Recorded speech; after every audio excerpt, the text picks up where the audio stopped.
जनाबाई बचपन से ही विट्ठल भगवान से बहुत प्रेम करती थी। आषाढ़ की एकादशी पर पंढरपुर में इतनी भीड़ होती है जहां पर विट्ठल भगवान विराज रहे हैं, इतनी भीड़ होती है कि वहां लोग दर्शन करने मंदिर में अंदर नहीं जाते। ऐसा कहते हैं आषाढ़ की एकादशी को पंडरीनाथ भगवान ध्वजा में आ जाते हैं, तो मंदिर की ध्वजा का ही दर्शन करते हैं सब, मंदिर के अंदर तो सीमित लोग जाते हैं। आषाढ़ की एकादशी को जनाबाई अपने माता पिता के साथ पंढरपुर आ गए और उस भरे भीड़ में जनाबाई खो गई। स्वाभाविक रूप से क्या होता है कि जब व्यक्ति कहीं भीड़ में खो जाता है तो रोता है, लेकिन जनाबाई नाच रही थी। क्यों? जनाबाई नाच रही थी, आनंदित हो रही थी, बोले अच्छा हुआ, अब मैं इन संतों के पास ही रहूंगी, इन भक्तों के पास ही रहूंगी, पंढरपुर में ही रहूंगी, विट्ठल के पास ही रहूंगी। ऐसी जनाबाई। माता पिता बिछुड़ गए, जनाबाई दूर हो गई, छोटी सी थी। चंद्रभागा नदी है पंढरपुर में, वहां जाकर के जनाबाई बैठ गई।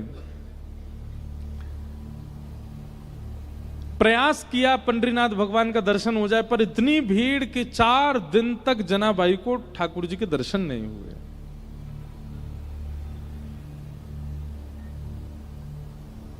चार दिन तक तो सह लिया, लेकिन 4 दिन बाद जनाबाई रोने लगी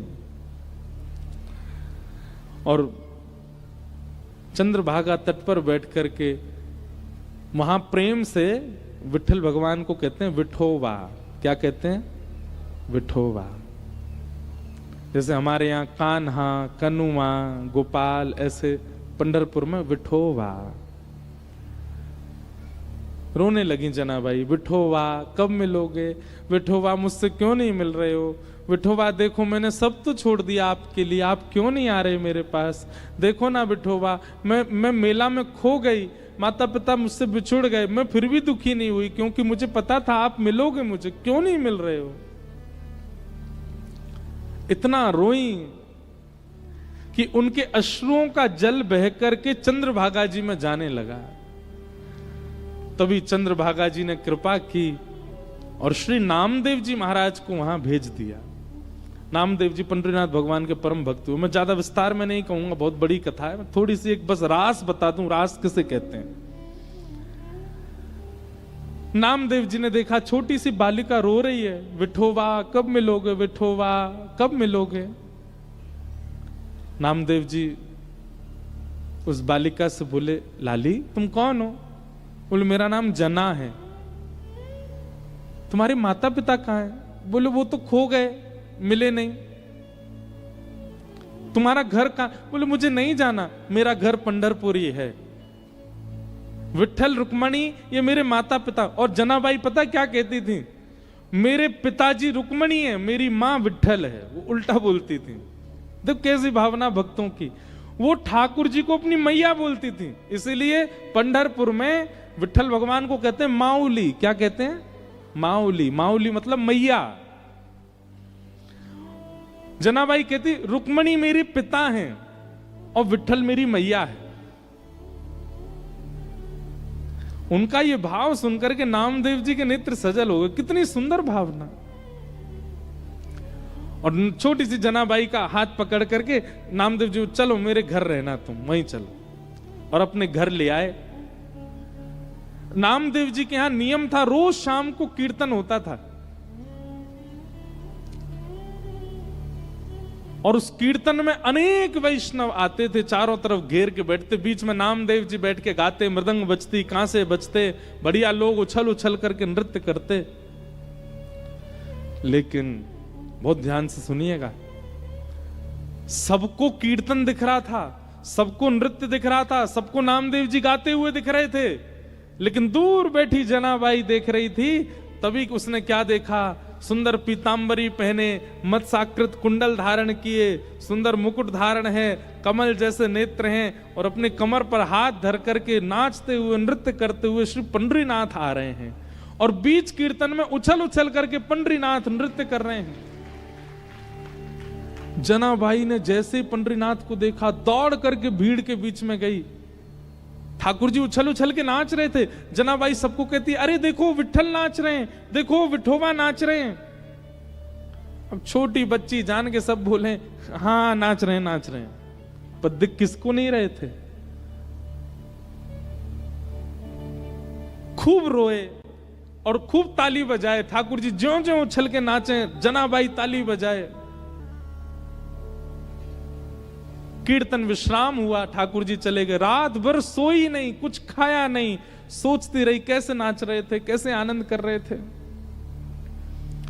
दूसरे दिन फिर कीर्तन हुआ, फिर कीर्तन में ठाकुर जी आए, फिर नाचे। जनाबाई को फिर दिखे, जनाबाई फिर चिल्लावे, दूर हट जाओ, देखो ठाकुर जी नाच रहे हैं।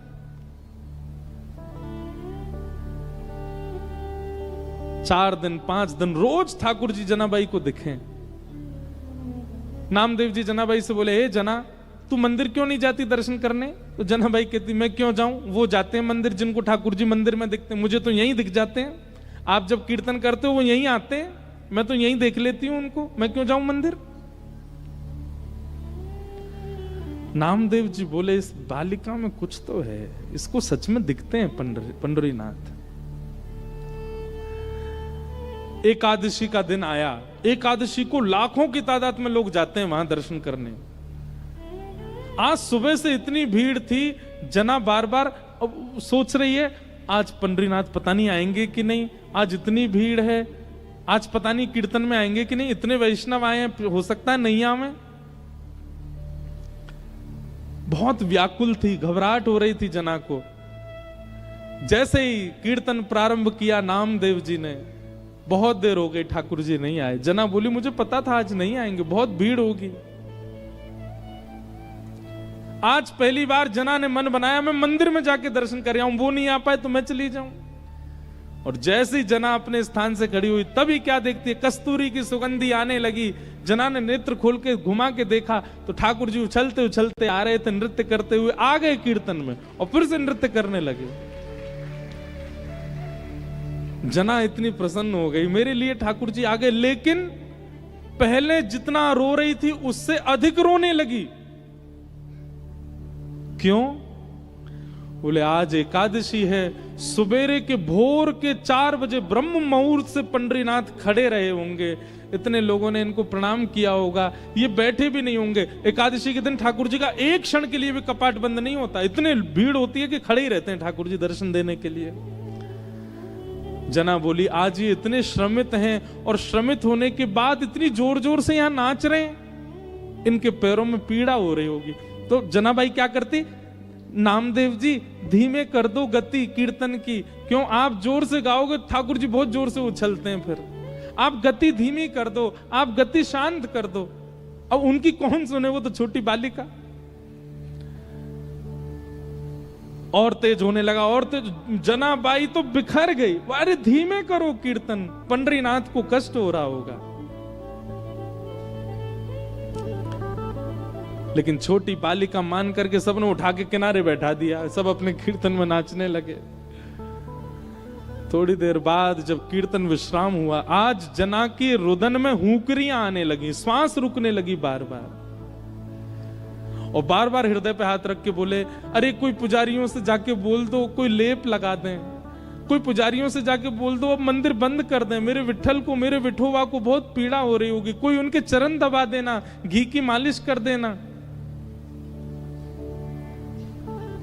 रोते रोते रोते रोते अर्धरात्रि हो गई, चिंता में आ गई, पता नहीं चरण दबाए होंगे कि नहीं। जनाबाई की इस विरह वेदना को ठाकुर जी सह नहीं पाए, और इतने में ही अर्धरात्रि में नामदेव जी के घर के आंगन में जहां जनाबाई बैठ के रो रही थी, ठाकुर जी प्रकट हो गए साक्षात। और प्रकट होकर के यही पंडरीनाथ, यही विठल भगवान जनाबाई के सामने खड़े हुए, और खड़े होकर तुरंत बैठ गए, अपने दोनों पैर जनाबाई की गोद में दे दिए, ले रोए मत, दबा ले मेरे पैर, इतना रो रही है सुबह से। जनाबाई, रुको मैं घी वो भी लेके आया हूं, ले घी लगा पामन में, इत्र लेके वो भी लेके आया हूं अपने संग, अपने आप ही व्यवस्था लेके आए सारी। ठाकुर जी बोले, अब पाम दबा मेरे। और जनाबाई घी लगा रही है, उस पर इत्र लगा रही है, ठाकुर जी के कोमल कोमल चरणों को अपने हाथों से दबा रही है। लक्ष्मी जी कह रही है जो सौभाग्य मुझको नहीं है वो इस जना को प्राप्त हो रहा है। इसे कहते हैं रास। क्या कहते हैं? रास। ये रास है। रस और रास में ये अंतर है। जनाबाई बोली छोटी बच्ची है, उसको वेद स्तुति तो आती नहीं। आपने कुछ खाया? ठाकुर कल क्या खाया था आपने? ठाकुर जी बोले दाल चावल खाए, पूरन पोली खाई।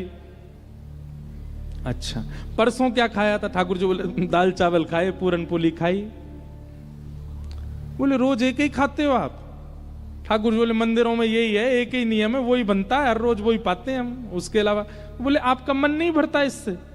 बोले भर जाता है, पर क्या करें, ठीक है जैसे सब पवाएं, बढ़िया।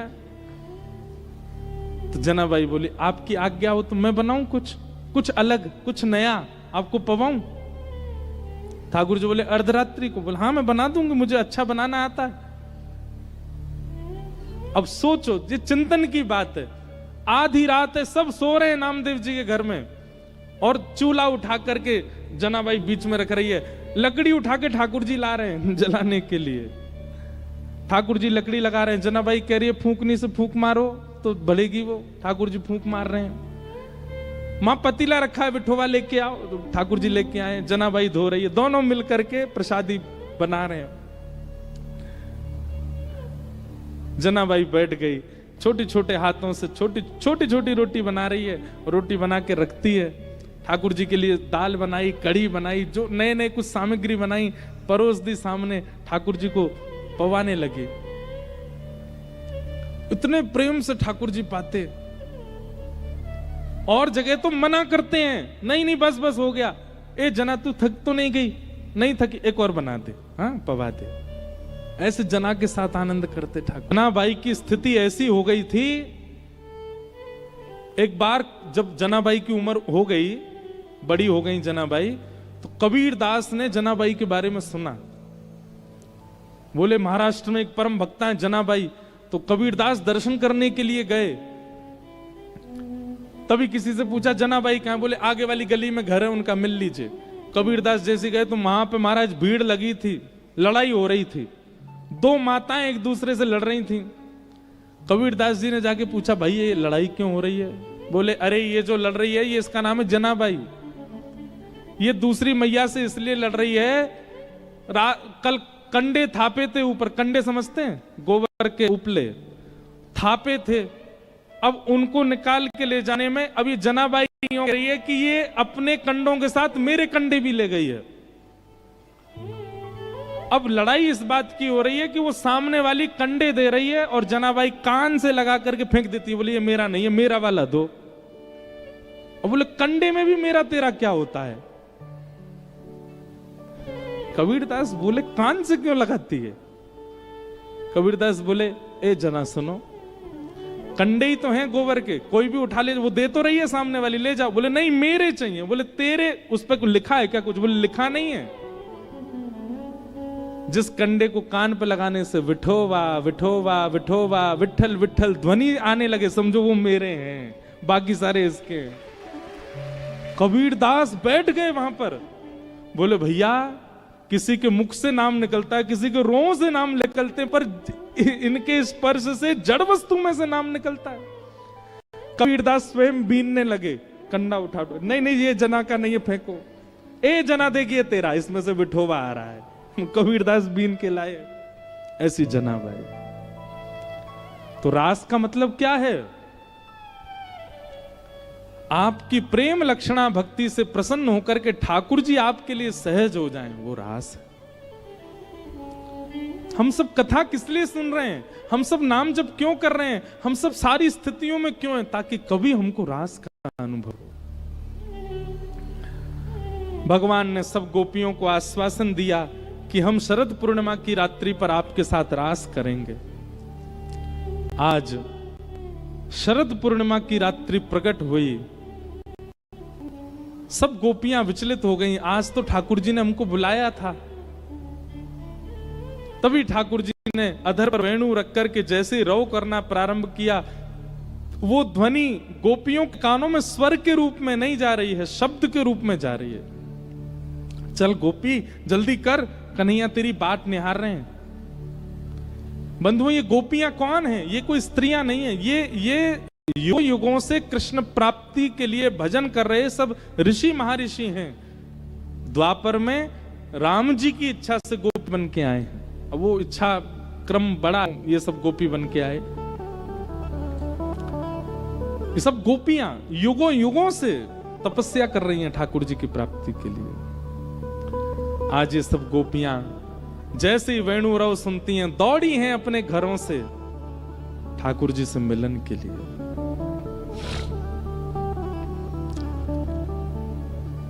जैसे इतनी गोपियां आई, ठाकुर जी ने आकर के पूछा, अरे भाई तुम सबके आने का कारण, इतनी रात को क्यों आई हो? चलो अपने अपने घर को लौट जाओ। गोपियां नहीं लौटी, बल्कि ठाकुर जी को हम क्यों आई हैं इसका प्रमाण देने लगी। इसको प्रणय गीत कहते हैं, बहुत सुंदर है। उन्होंने प्रणय गीत गाया, इस प्रणय गीत के भाव से ठाकुर जी रीझ गए और गोपियों के संग रास करने लगे। रास का मतलब एक एक गोपी को ठाकुर जी ऐसे मिल रहे हैं जैसे उसको कितने दिनों से जानते हैं। उसके सामने जाती गले में गलवैयां डालते हैं और ठाकुर जी कहते कहा लाइए मेरे काजे। और वो गोपी विश्वास नहीं कर पाती है कि ठाकुर जी उसके गले में गलवैयां डाल करके उससे पूछ रहे हैं। अब वो गोपी अपने घर की सामग्री देती है, बोले अरे तू तो बहुत बढ़िया बना के लाई है। फिर दूसरी गोपी के पास जाते हैं, अरे गोपी चल मेरे संग नृत्य कर ले, उसके संग नाचने लगते हैं। फिर तीसरी गोपी के पास जाते हैं, अरे तो इतने पसीना काहे को आ रहे हैं, अपने ही पटका से पहुंच देते हैं। मतलब लेकिन बिना गुरु निर्देश के ठाकुर जी मिल गए, बिना गुरु आज्ञा के ठाकुर जी मिल गए, बिना गुरु कृपा के ठाकुर जी मिल गए। इसलिए वह हुआ जो नहीं होना चाहिए था। इतनी सहजता ठाकुर जी की हुई कि गोपियों के चित्त में मान आ गया। और जैसे ही गोपियों के चित्त में मान आया कि हम तो बड़ी सुंदर हैं, ये हमारे रूप पे मोहित हो गए, ठाकुर जी उन सब गोपियों के बीच से अंतर ध्यान हो गए। और जैसे ही ठाकुर जी अंतर ध्यान हुए, सब गोपियां विचलित हो गईं, व्याकुल हो गईं। और व्याकुल स्थिति गोपी पुकार करके कहो, हे सुन राधिका दुलारी, सुन राधिका दुलारी, तेरे द्वार का भिखारी, तेरे द्वार का भिखारी, तेरे श्याम का पुजारी, एक पीड़ा है हमारी, श्याम ना मिला हमें, श्याम ना मिला हमें, श्याम ना मिला हमें, श्याम ना मिला हो हमें, श्याम ना मिला हमें, श्याम ना मिला हमें, श्याम ना,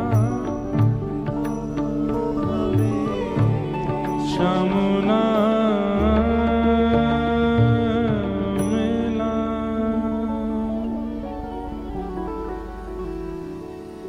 सब गोपियों ने किशोरी जी के चरणों में प्रार्थना करते हुए गोपी गीत गाया। और उस गोपी गीत के भाव में ठाकुर जी को पुकार रही हैं, दैत दृश्यताम दिक्षु तावका स्वै धृता सव स्वाम विचिन्वते। हे हमारे दैत सखा, हे हमारे प्राण जीवन धन श्याम सुंदर, आप प्रकट हो जाओ। ठाकुर जी अंतर्ध्यान क्यों हुए हैं? क्योंकि गोपियां आ गई हैं। लेकिन किशोरी जी की कृपा के बिना, ये किशोरी जी कौन है? गुरु। गुरु कृपा के बगैर यदि भगवत प्राप्ति हो गई तो ठाकुर जी अंतर्ध्यान हो सकते हैं। क्यों? क्योंकि गुरु ही तो बताएंगे कि ठाकुर जी आए तो वो कैसे डट कर के रुकें, वो कैसे आपके ही होकर के रहें, ये गुरु ही तो बताएंगे। और जब ठाकुर जी अंतर्ध्यान हो गए तब गोपियां किशोरी जी की शरण में गईं और किशोरी जी की कृपा से गोपी गीत गाया, जिस गोपी गीत से ठाकुर जी पुनः प्रकट हो गए। कि ताशामाभिर्भूत सौरी स्मयमाय मुखाम्भुज पीतांबरधरश्रगवे साक्षान् मन्मथ मन्मथ। ठाकुर जी गोपी गीत के बाद पुनः प्रकट हो गए। एक बात मैं यहां कहता हूं कि जो गाना जानता है ना ठाकुर जी को वही पा पाएगा। इसका मतलब यह नहीं है कि जिसके पास स्वर नहीं है उसको मना कर रहा हूं मैं, नहीं। जो भाव लिखता है, जिसके भाव प्रकट होते हैं, तुरंत कोई भाव प्रकट करके ठाकुर जी को रिझाने के लिए बना के गा देता है। हां, उसमें लोक रंजन की भावना नहीं हो, संसार के लोग उससे रीझें ऐसी भावना नहीं, केवल ठाकुर जी के लिए लिखता है और गा करके सुना देता है। ऐसे व्यक्ति को ठाकुर जी बहुत जल्दी मिल जाएंगे। इसलिए हम तो निवेदन करते हैं कि अगर कृष्ण भक्ति में आप आगे आ चुके हो, वृंदावन का नाम सुन के ठाकुर जी का दर्शन करके नेत्र सजल होते हैं, कलम उठाइए और कुछ लिखा कीजिए। अपने हृदय के भाव एकांत में, वो किसी को नहीं दिखाने, केवल ठाकुर जी को सुनाने, प्रस्तुत किया करो।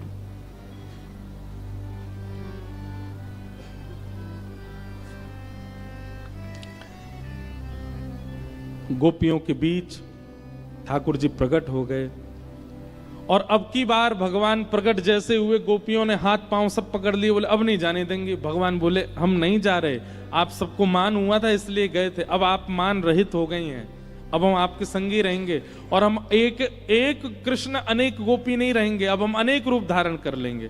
जितनी गोपी उतने ठाकुर जी ने रूप धारण कर लिए और वृंदावन में अब रास नहीं, अब महारास हो रहा था।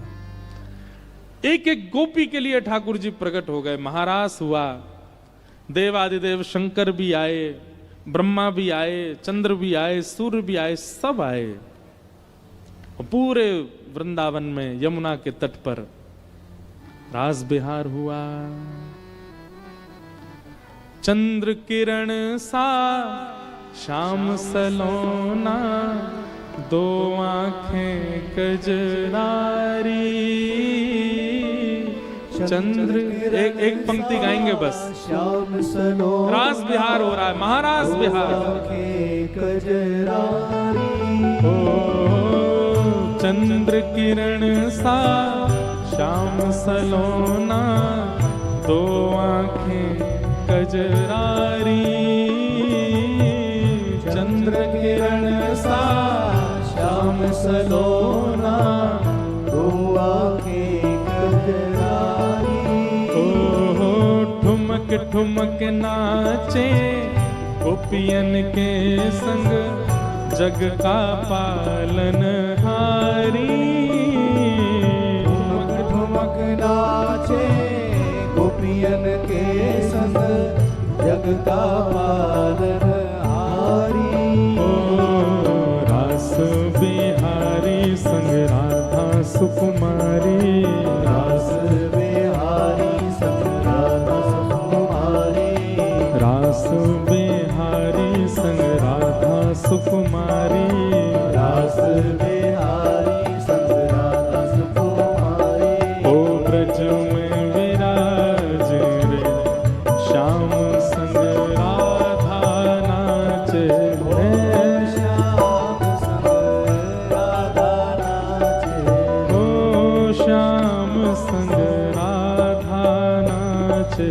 ओ श्याम संग राधा नाचे। राधा नाचे, कृष्ण नाचे, नाचे गोपी जन। राधा नाचे, कृष्ण नाचे, नाचे गोपी जन। क्योंकि मन मेरा बन गया सखीरी, पावन वृंदावन मेरा बन गया सखीरी,